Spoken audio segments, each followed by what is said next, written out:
Cruise News Today with Doug Parker. Good morning. Here's your cruise news for Wednesday, April 15th. A cruise ship that made headlines after running aground near the famous Castaway Island where they shot Castaway is now out of service. The Fiji Princess struck a reef near Monteriki Island earlier this month during severe weather. Now, while all the passengers were safely evacuated and no injuries were reported, the cruise line says the ship suffered significant damage and will not return to service after more than 20 years. Authorities continue monitoring the area as crews work to prevent any environmental impact.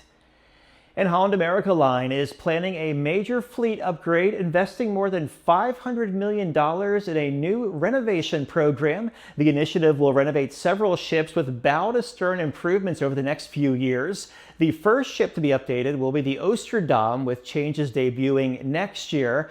Upgrades include new stateroom categories, expanded suites, and the addition of the Grand Dutch Cafe. The project will also add new balcony cabins designed specifically for solo travelers. And MSC Cruises is expanding its private island presence in the Bahamas with a new destination set to open in a couple of years. 2028. The island, called Sandy Key, will sit next to Ocean Key and is being designed as a more upscale, quieter retreat for cruise passengers.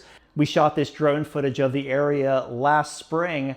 Passengers will be able to visit both islands during the same stop, creating a two-island experience.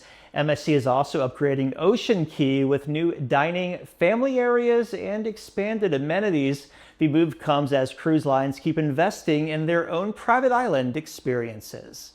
And cruise stocks were mixed Tuesday. Carnival Corporation up 3.5%, 28.76. Royal Caribbean down slightly, 281.67. Norwegian up 5%, 21.22. And Viking up 4%, 81.29. If you have a lead on a story, let us know. Tips at cruiseradio.net. Here in Miami, I'm Doug Parker with Cruise News Today. Have yourself a great Wednesday.